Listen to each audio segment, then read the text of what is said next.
الحمد لله وكفى وسلام على عباده الذين اصطفى أما بعد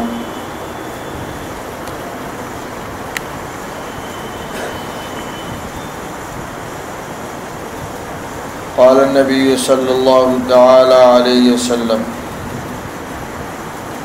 المرء على دين خليله فلينظر أحدكم من يخالل رواه أبو داود۔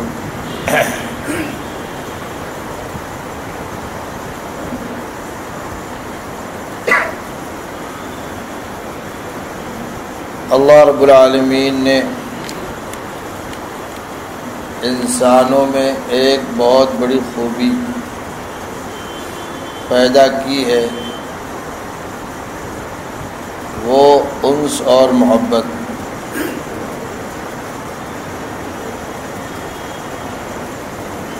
اس لیے انسان بار بار کہیں رہنے اور بیٹھنے سے مانوس ہو جاتا ہے،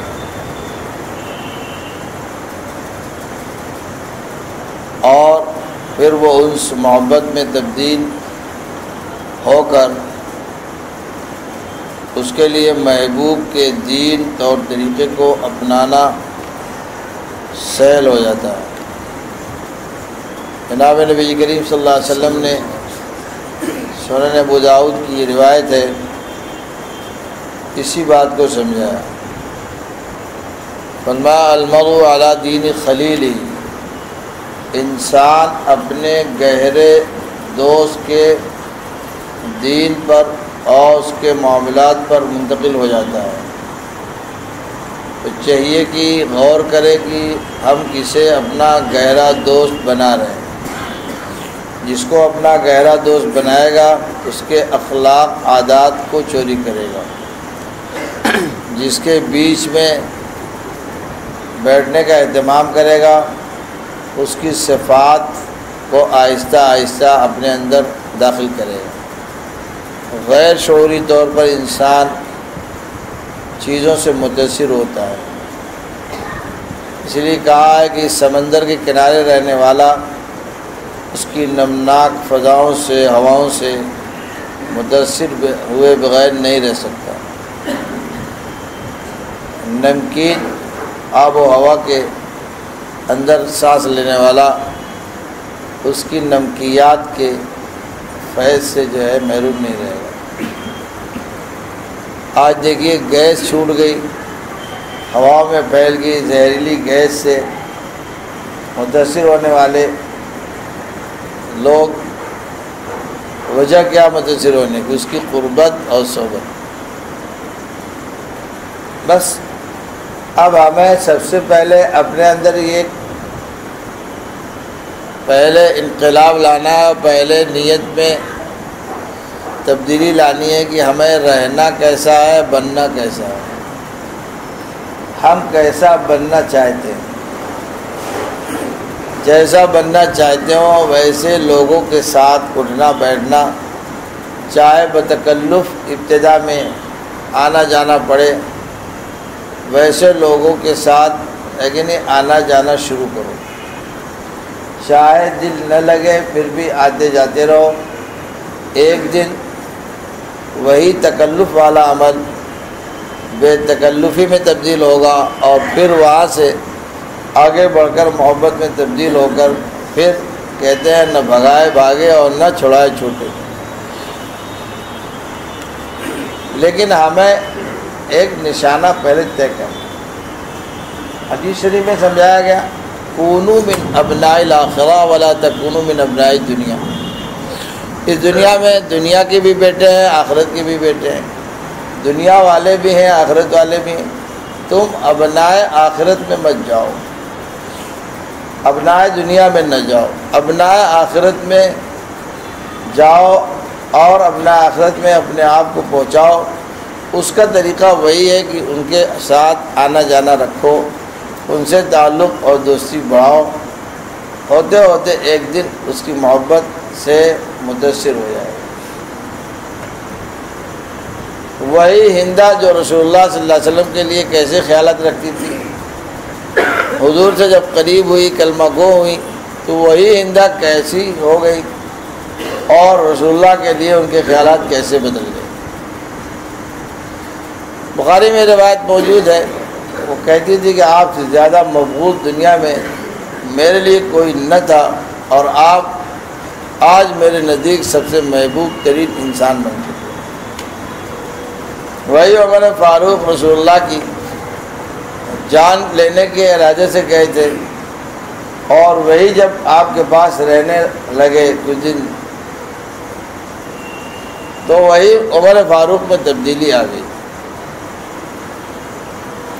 وہی عمر فاروق نے اعلان کیا کہ مجھے اپنی جان سے زیادہ آپ کی جان پیاری، اور مجھے اپنے سے زیادہ آپ سے محبت اب ہو گئی۔ آپ نے فرمایا الآن صرت مومنا، اب آپ پکے مسلمان ہو گئے۔ پہلے انہوں نے کہا تھا اپنی جان کے بعد آپ سے سب سے زیادہ محبت ہے، آپ نے فرمایا عمر تم کامل مومن نہیں بن سکتے جب تک ساری چیزوں سے زیادہ مجھے محبوب نہ سمجھو۔ پھر انہوں نے کہا کہ نہیں، اب آپ جو ہے میرے نزدیک ساری چیزوں سے زیادہ محبوب تر ہیں۔ تو کہنے کا مقصد کیا ہے؟ کوئی بلڈنگ ایک وقت تیار نہیں ہوتی، کوئی درخت ایسی وجود میں نہیں آتا، اس کی ایک ابتدا ہے۔ درخت لگانے والے نے جس درخت کو لگانا چاہا، بونا چاہا، اس کا بیج ڈالا، پھر پانی وانی دیتا رہا، دیکھ ریکھ کرتا رہا، پھر ایک دن وہ درخت پھلدار، سائے دار اور ہے کہ نہیں خوشگوار ہوائیں فراہم کرنے والا بن گیا۔ بس ایسی آپ اپنے لیے کیا پسند کرتے ہو، اپنی منزل پہلے طے کرو۔ جب اپنی منزل طے کرو گے تو اسی طرح کے رجال کا تعین اور تعلق بڑھانا پڑے گا، لینا پڑے گا۔ پھر ایک دن وہی ہوگا کہ آتے جاتے ایک دن جو ہے اس کی قائم مقامی کرتے ہوئے پھر اس کے مشن کا حصہ ہو جائے۔ یہ ایک ایسی بدیہی چیز ہے جس کو سمجھانے کی کوئی ضرورت نہیں۔ میں آپ کو اس کی ایک مثال دیتا ہوں، بخاری شریف میں روایت ہے، حضرت ثوبان مولا ام سلمہ کی طرف سے رسول اللہ کی خدمت کے لیے حضرت ثوبان آزاد شدہ غلام متعین تھے۔ ایک دن کہنے لگے یا رسول اللہ، مجھے خیال یہ آتا ہے کہ دنیا میں آپ سے جب دوری ہوتی ہے، بے چینی بے قراری بڑھتی ہے، تو میں آپ کو آگے دیکھتا ہوں، مجھے تسلی اور سکون مل جاتا ہے، لیکن یہ خیال آتا ہے کہ یہاں تو یہ کام ہو جاتا ہے کسی نہ کسی طرح، اور جنت میں اگر میں گیا تو کہاں آپ کہاں میں؟ کہتے کہاں راجا اور کہاں پرجا، ہمارا آپ کا کہاں جوڑ ہوگا۔ اور انہوں نے بہت عجیب بات یہی کہی کہ جس جنت میں آپ کی ملاقات نہیں ہوگی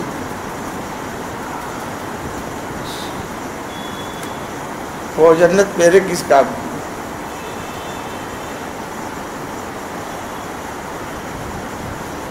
یہاں تو میں دیکھ کر اپنی تسلی کرتا ہوں، وہاں کہاں؟ اللہ تعالیٰ نے حضرت ثوبان کی اس بات پر رسول اللہ بھی خاموش ہو گئے۔ اللہ نے آیت نازل فرمائی اولئک الذین انعم اللہ علیہم من النبیین والصدیقین والشہداء والصالحین وحسن اولئک رفیقا، کہ نیچے والوں کو اوپر جانے کی اجازت ملے گی۔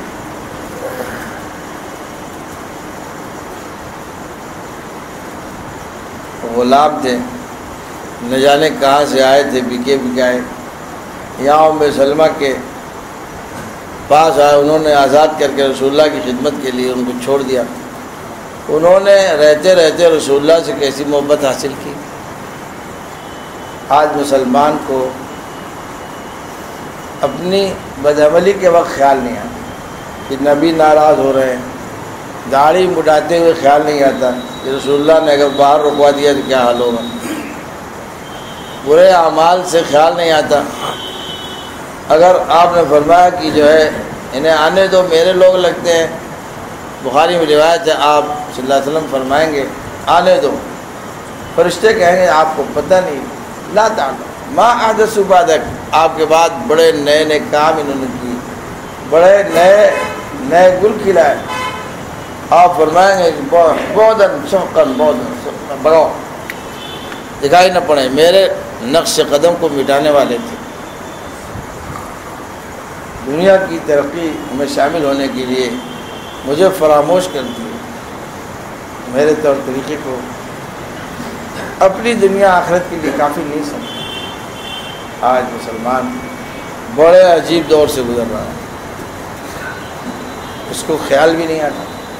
لیکن میں یہ کہہ رہا ہوں کہ ایک انسان کو تعلق سے فائدہ اٹھانے کا راستہ بتائے. ایک غلام جب اتنی محبت حاصل کر سکتا ہے، ایک اجنبی کو جب ایسی محبت کہ اس پر آیت اتر رہی ہے، تو ہمارے لیے کیا مشکل ہے. لیکن کیا ہے، تو ہی اگر نہ چاہے بہانے ہزار ہو. اصل تو یہ کہ انسان کرنا نہیں چاہیے. جب کرنا نہیں چاہتا تو پھر جب کرنا ہی نہ چاہے تو کیسے ہوگا بھائی. یہاں تو عمل کی دنیا ہے، فعل کی دنیا ہے. آخرت دار الجزا ہے، دار العمل نہیں. دنیا دار العمل ہے. یہاں بوئے گا تو وہاں کاٹے گا، یہاں عمل کرے گا تو اس کا پھل پائے گا. تلک امۃ قد خلت لہا ما کسبت ولکم ما کسبتم. امتیں گزری، اپنا اپنا کیا ہوا عمل لے کر گئی. تم بھی کرو، تم بھی لے جاؤ. تم نہیں کرو گے تو بے کیا ہوا تمہارے پاس آنے والا نہیں. وَلَكُمْ مَا كَسَبْتُمْ وَلَا تُسْأَلُونَ عَمَّا كَانُوا يَعْمَلُونَ. اللہ ان کے اعمال کا حساب کتاب تم سے نہیں لے رہا. تم خواہ خواہ کہاں پریشان ہو کہ انہوں نے کیا کیا اور انہوں نے کیا نہیں کیا. ارے تم نے کیا کیا وہ دیکھو، تمہارا کیا ہوا تمہارے کام آئے گا اور ان کا کیا ہوا ان کے کام. اگر ہم آج بھی راستہ اپنانا چاہیں تو راستہ آج بھی کھلا ہوا ہے. ٹھیک ہے، کہتا ہے اللہ کی طرف سے تو جو راستے آئے تھے وہ سب کھلے ہوئے، مگر اللہ کے بندوں نے اس راہ پہ چلنا چھوڑ دیا. صحابہ چلے، وہ کتنے گئے گزرے تھے صحابہ. قرآن شہادت دیتا ہے اولئک فی ضلال مبین، بڑے گمراہیوں میں تھے. لیکن وہاں سے لوٹے تو کہاں پہنچ گئے؟ جو نہ تھے خود راہ پر اوروں کے ہادی بن گئے. اور کیا نظر تھی جس نے مردوں کو مسیحا کر دیا. آج مسلمان کو ڈر ہی نہیں. اوباما بننے کا ڈھنگ ہے، یہودی نصرانی بننے کا ڈھنگ ہے، مشرکوں کا عمل کرنے کا ڈھنگ ہے. کرنا چاہتا ہے کر رہا. شادیوں میں جا کے دیکھو تو نبی کا کوئی نمونہ نہیں ملے گا. سب باہر کا ابال ہے کہ نہیں، کھایا ہوا سب عمل وہاں کھڑا. آج مسلمان کو پہچاننا مشکل ہے. ابھی کسی حادثے میں شکار ہو گیا تو پیجامہ بلا کھولے ہوئے اس کا اسلام متحقق ہوگا بھائی؟ نہیں متحقق ہوگا. آج ہم نے اپنے اسلام کو ہے کہ نہیں کہاں دفن کر دیا ہم کو پتہ ہی نہیں چلا. تو بس اثر میں بہت مختصر بات، 5 بج گیا. بس مجھے ایک ہی بات، ایک حدیث سنانی تھی، یاد آ گئی تو سنا دیا کہ انسان کس سے دوستی کر رہا ہے. آپ دیکھیے اچھے اچھے گھروں کے دینی ماحول میں رہنے والے لڑکے لڑکیاں آج گلی کوچوں کے اوباشوں سے دوستی کر کے بڑے اچھے گھروں کے لڑکے ناچنے والے، گانے والے، لڑکیاں رقاصاؤں کے ساتھ بھاگ رہی ہیں، گانے والیوں کے ساتھ جا کے شیئر کر رہی ہیں۔ آج آپ کو پتہ ہے کہ وہاں وہ کیسے پہنچ گئی؟ ان کے پہنچنے کے اسباب کیا تھے پتہ ہے؟ آپ کو پتہ ہے جس راستے سے وہاں گئی ہیں اسی راستے سے ہے کہ نہیں؟ اس راستے کی ہم نے فکر نہیں کی، ہماری ایک نسل نکل گئی۔ تو جیسے دیندار بننے کا راستہ ویسے دنیا دار بننے کا راستہ۔ ہم کون سا راستہ اپنا رہے ہیں ہمیں یہ سوچنا ہے، اور جس راستے پہ چلو گے اس کے ثمرات سامنے آنا ہے۔ یہ نہیں ہو سکتا کہ ہم مٹر بوئیں اور چنا نکلے، چنا بوئے مٹر نکلے۔ ہو سکتا ہے؟ محمد شاہ ولی اللہ صاحب گئے، حضرت نے کچھ سمجھایا، جو انہوں نے کہا کہ حضرت یہ بہت مشکل ہے، نہیں ہو پا رہا ہے۔ حضرت نے ڈانٹ کے بھگا دیا، فرمایا خبردار یہاں نہ مت، فرمایا جو تیرے کرنے کا کام ہے وہ میں کروں گا، اور فرمایا تم مجھے اپنا بھی وقت ضائع میرا بھی وقت ضائع کرتے ہو، فرمایا نکل جاؤ، سامنے دکھائی مت پڑو۔ تو آج ابھی آپ کسی مسلمان سے کہیں فجر کہیں اٹھا نہیں جاتے، ٹھیک ہے؟ اٹھا نہیں جاتا کہ تم اٹھتے ہی نہیں، اٹھنا نہیں چاہتے، آپ سمجھ لیں؟ تو بس اللہ تعالیٰ ہم سب کو دین کی سمجھ عطا کرے۔ دنیا سے تو سب لوگ سمجھدار ہے کہ نہیں؟ اور کہتے ہیں زیادہ جتنا سمجھنا چاہیے اس سے زیادہ سمجھ لیا، اور دین کی سمجھ میں بہت بیوقوف بدھو ہے ہر آدمی۔ ایک صاحب تھے، کہنے لگے صاحب کوئی مولانا یہ بات بتاتا ہی نہیں۔ ہم نے کہا بتائیے، مولانا کے ذمہ بتانا ہے، تمہارے ذمہ پوچھنا ہے۔ تم نے کس عالم سے پوچھا کہ اس نے نہیں بتایا؟ انکم ٹیکس کے وکیل سے کوئی نہیں کہتا کہ آپ نے رولنگ آئی بتایا نہیں، اس کو پیسہ دیتا ہے مہینے کا، ٹھیک ہے؟ اور علماء سے کہتا ہے کہ آپ لوگوں نے بتایا نہیں۔ حضرت میں نے پہلی مرتبہ یہ بات سنی، ٹھیک ہے؟ میں پوچھتا ہوں یہ پہلی بات تم نے بات کیوں سنی؟ کیا علماء تمہارے نوکر ہیں؟ یہ کام تمہارا ہے، فاسألوا، اللہ کہتا پوچھو۔ یہی کیا کام ہے کہ بغیر فیس کے بتانے والے موجود ہیں۔ ایک انجینئر یہ لکیر کھینچتا ہے، سیمنٹ پہ نہیں، لوہے پہ نہیں، خالی کاغذ پہ 2500-50 ہزار لے لیتا ہے۔ ایک ڈاکٹر ایک مشورہ دیتا ہے، وکیل مشورہ دیتا ہے، پھر پوائنٹ بتانے کا لاکھوں روپے لے رہے ہیں۔ آپ آدھا گھنٹہ 1 گھنٹہ کو فضول سمجھتے ہو۔ ایک صاحب الہ آباد کے آئے، کہنے حضرت وکیل ایسے بھی ہے ہائی کورٹ میں جو 15 منٹ کا 1 لاکھ روپے لیتے، خالی آپ ملنا چاہتے ہیں، مل کے 15 منٹ میں آگے 1 لاکھ روپے سے لے لیتے، پہلے جمع کرا تو تب اندر ہے۔ آدھا گھنٹہ پون گھنٹے کی جو ہے ایک میٹنگ کے 2.5 لاکھ روپے لیتا ہے۔ یعنی یہ وہ بتا کہ مجھے تعجب ہوا، میں تو مجھے کوئی حساب کا نہیں تھا۔ تو یہ سمجھا رہا ہوں کہ ایک ڈاکٹر سے مشورہ لینے کے لیے 1,50,000 جمع کرتا ہے، ایک وکیل کی معلومات حاصل کرنے کے لیے لیکن لاکھوں روپے دیتا ہے، اور اللہ اور رسول کا قانون پوچھنے کے لیے فرصت نہیں، فری میں۔ تو جب آپ اس قدر بیزار ہو گے تو دین کیسے ملے گا بھائی؟ دین کیسے زندگی میں آئے گا؟ دین پر عمل کیسے ہوگا؟ ہوگا نہیں ہوگا۔ بس اللہ تعالی ہمیں دین کی سمجھ عطا فرمائے۔ وآخر دعوانا ان الحمدللہ رب العالمین، والصلاۃ والسلام علی سیدنا مولانا محمد النبی الامین وعلی آلہ وصحبہ اجمعین۔ اے اللہ ہمارے اپنے فضل و کرم سے ہمارے قصوروں کو، گناہوں کو معاف فرما، ہم میں سے ہر ایک کو اپنا قوی صحیح تعلق عطا فرما، اپنی محبت معرفت عطا فرما۔ اللہ ہمیں دین کی سمجھ عطا فرما، دین کا علم عطا فرما، دین پر عمل عطا فرما، دین کے اعمال افعال اخلاق نصیب فرما۔ اے اللہ ہمیں قرآن سنت کی معاشرت عطا فرما، قرآن سنت کے معاملات نصیب فرما، اپنے نبی کے اخلاق نصیب فرما۔ یہود و نصارہ کی اے اللہ جو دن و رات اسلام مسلمان کو ذلیل رسوا کرنے پر لگے ہوئے ہیں، آج مسلمان ان کو اپنا خیر خواہ سمجھ کر ان کے پیچھے دوڑ رہا ہے۔ اے اللہ مسلمانوں کو صحیح سمجھ عطا فرما، اور انہیں تو ہی روک سکتا ہے، تو ہی دلوں کا مالک ہے۔ جبکہ تو نے لا تتخذوا الیہود والنصارى اولیاء کا آرڈر دے رکھا ہے، یہود والنصارہ کو دوست مسلمانوں مت بنانا۔